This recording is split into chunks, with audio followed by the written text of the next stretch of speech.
faire un pot de forge. On va faire une hache. Pas une hache pour aller au bois, une hache pour aller à la guerre. La vraie guerre. On va faire une hache de viking. Pas celle-là. Hein, ça c'est une hache que j'ai faite il y a longtemps, ça. Ça c'est deux fers de hache normales que j'ai ressoudé au milieu. Donc ça va être un peu pareil. Ça va être une hache, en un peu le même concept que la dernière fois, mais pas tout à fait. C'est-à-dire ça va être de l'assemblée. Je vais pas faire de soudure à la forge parce que je maîtrise rien du tout. Si j'arrive à faire un truc tant mieux, mais je ne compte pas dessus. Donc je vais mélanger plein de trucs. Donc un fer plat en acier tout à fait lambda que je vais travailler, plier pour avoir la forme du manche, refermer, essayer de souder à la forge. Si j'arrive pas, je le ferai à la baguette. Hein. Et puis après, je mettrai le tranchant. Il y aura un vrai tranchant qui coupe, comme la dernière fois. Mais pareil, ressoudé de la même façon. Voilà. C'est pas une hache pour couper du bois, c'est pas une hache pour couper vraiment à la guerre. C'est une hache qui va être surtout pour faire des conventions vikings, un truc comme ça. Ça va être pour couper des têtes. Il paraît qu'il coupe des têtes. Bon, après, moi, je ne pose pas plus de questions.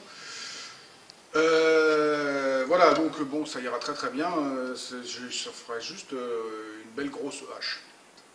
Donc ça, c'est une hache qu'on m'a demandé. C'est David de la chaîne En route vers l'autonomie. Je mettrai le petit lien par là. Qui fait des conventions justement de vikings. Et donc, on fait un troc. Donc en fait, je lui fais une hache et il m'offre des vacances. Super, hein, dans son camping. Super. Donc voilà. Donc, il y aura l'œuf de la forge, il y aura la rencontre avec David, il y aura à la fin, je pense que je vais lui remettre, on va filmer ça quand même, et puis voilà. Allez, on fait ça. Bon, j'ai tracé un truc sur l'établi, à la craie, pour avoir mes proportions, pour pas faire n'importe quoi, parce que je voudrais vraiment qu'il ressemble à ça. Je sais pas si on voit bien, parce que c'est un peu palo. Voilà.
Bon, bah voilà le massacre.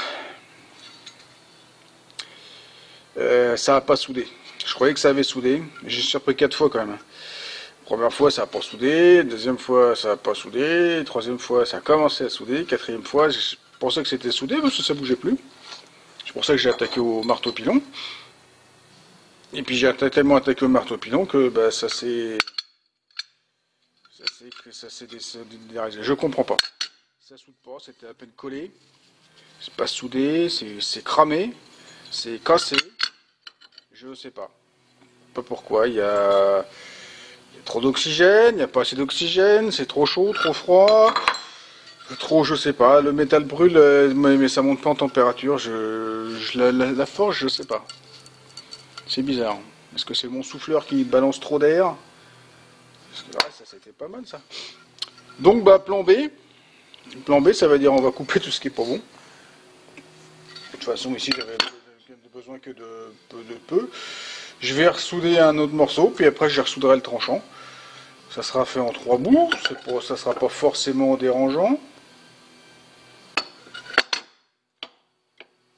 Comme je le dis, c'est une hache d'apparat. Pas besoin de... Elle va pas avoir besoin d'une grosse qualité technique.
Ouais, ça fait plusieurs heures, voire jours. C'est dans le sable à refroidir doucement. Hop. Là, c'est mon tranchant. Il est déjà normalisé. Plus qu'à le retravailler. Donc voilà ce que ça donne après meulage des soudures. C'est pas si laid que ça. Il commence à avoir une belle gueule. Donc là, je vais préparer le bout de métal. Là, il chauffe là. Donc voilà, qui va faire le tranchant. Donc on va lui donner la bonne forme et après on le soude.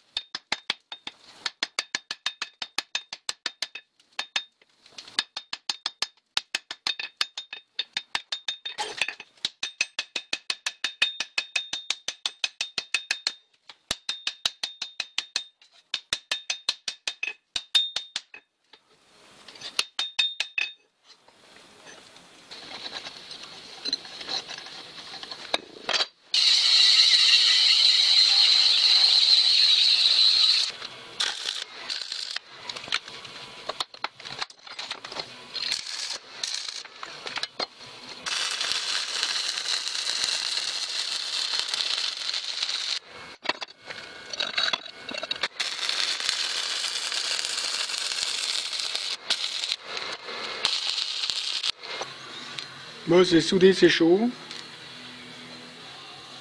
On va recouper ce qu'on a besoin ou pas besoin.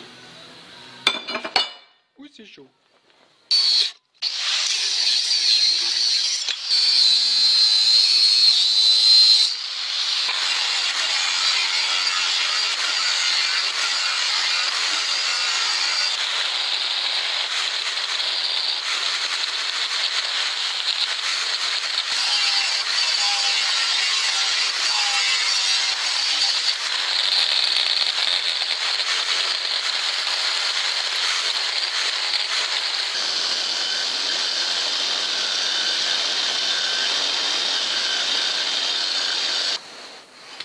Voilà. Donc après, amelage du tranchant, on a un petit peu fait, refait un peu la surface propre. Ah, ça commence à avoir de la gueule.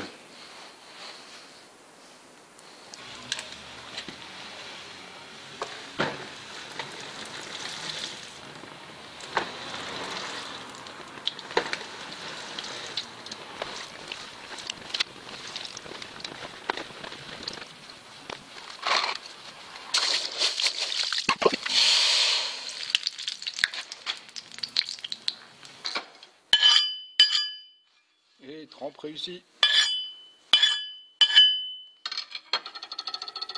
Ça fait une belle couleur à la hache. Si j'arrive à le garder ce bleu, ça serait nickel. Mais j'ai un doute.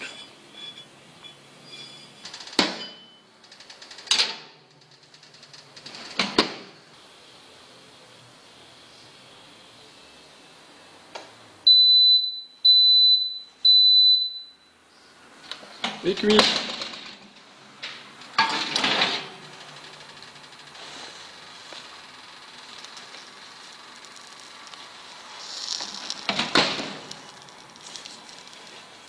Alors, bavez du borax, dis donc, dedans.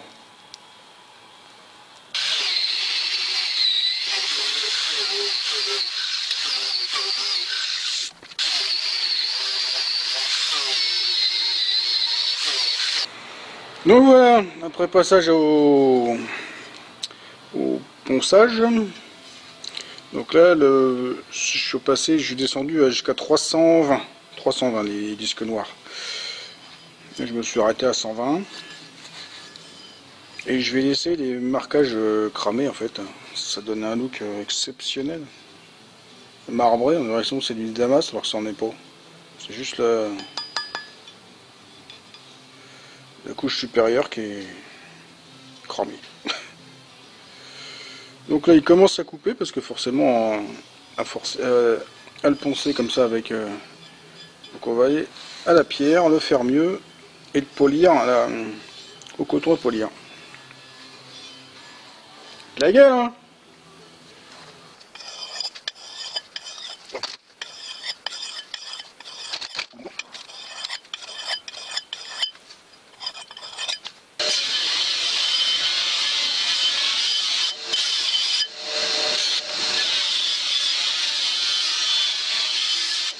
Alors, avec un fer de hache c'est super compliqué.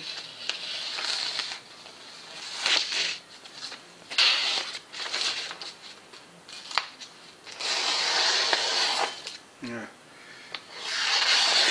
Ça coupe comme ça.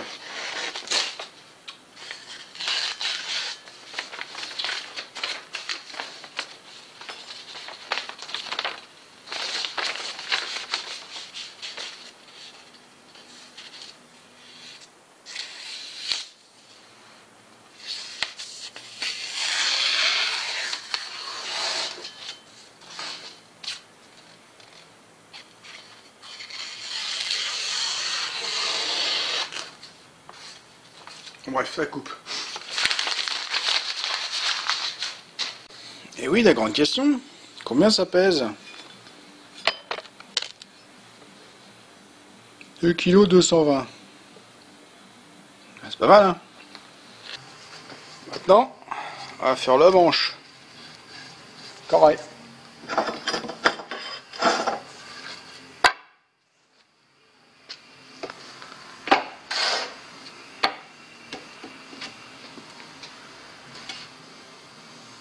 Tour de magie.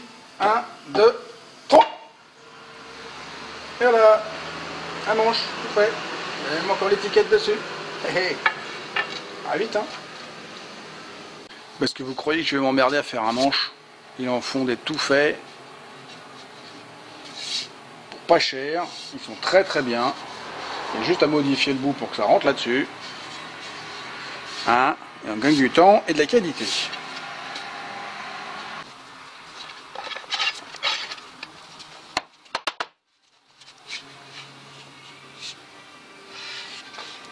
Bon là il faut que j'en enlève un petit peu à l'arrière. Et après ça devrait rentrer.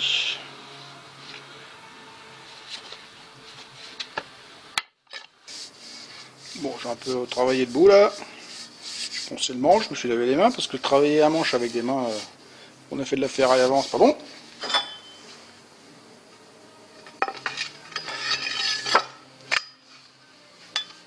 Et ça tient comme une hache normale. Voilà.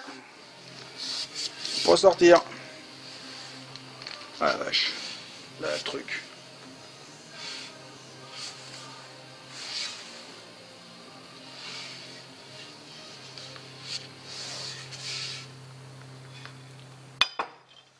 Pour bien faire, il faudrait que je fasse une déco sur le manche, mais je ne saurais pas le faire.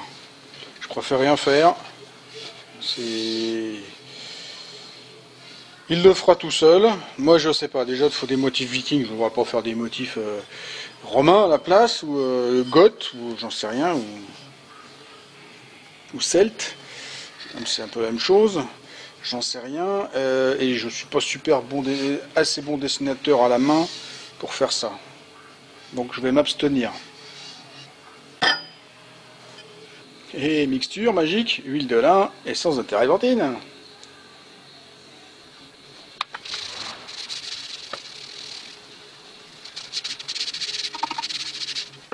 C'est qu'en plus elle est bien équilibrée.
Voilà, c'est fini. Bon, c'est fini pour la fabrication de la hache. Maintenant, faut que je l'emmène à son nouveau propriétaire. Je sais pas quand, parce qu'avec le confinement, ça va être compliqué. Mais bon, on va voir. Voilà.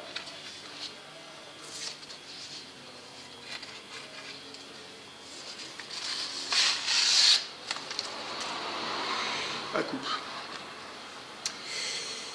Donc j'espère qu'il sera content. Donc la suite tout de suite. Normalement. Il va se passer quelques jours entre les deux séquences.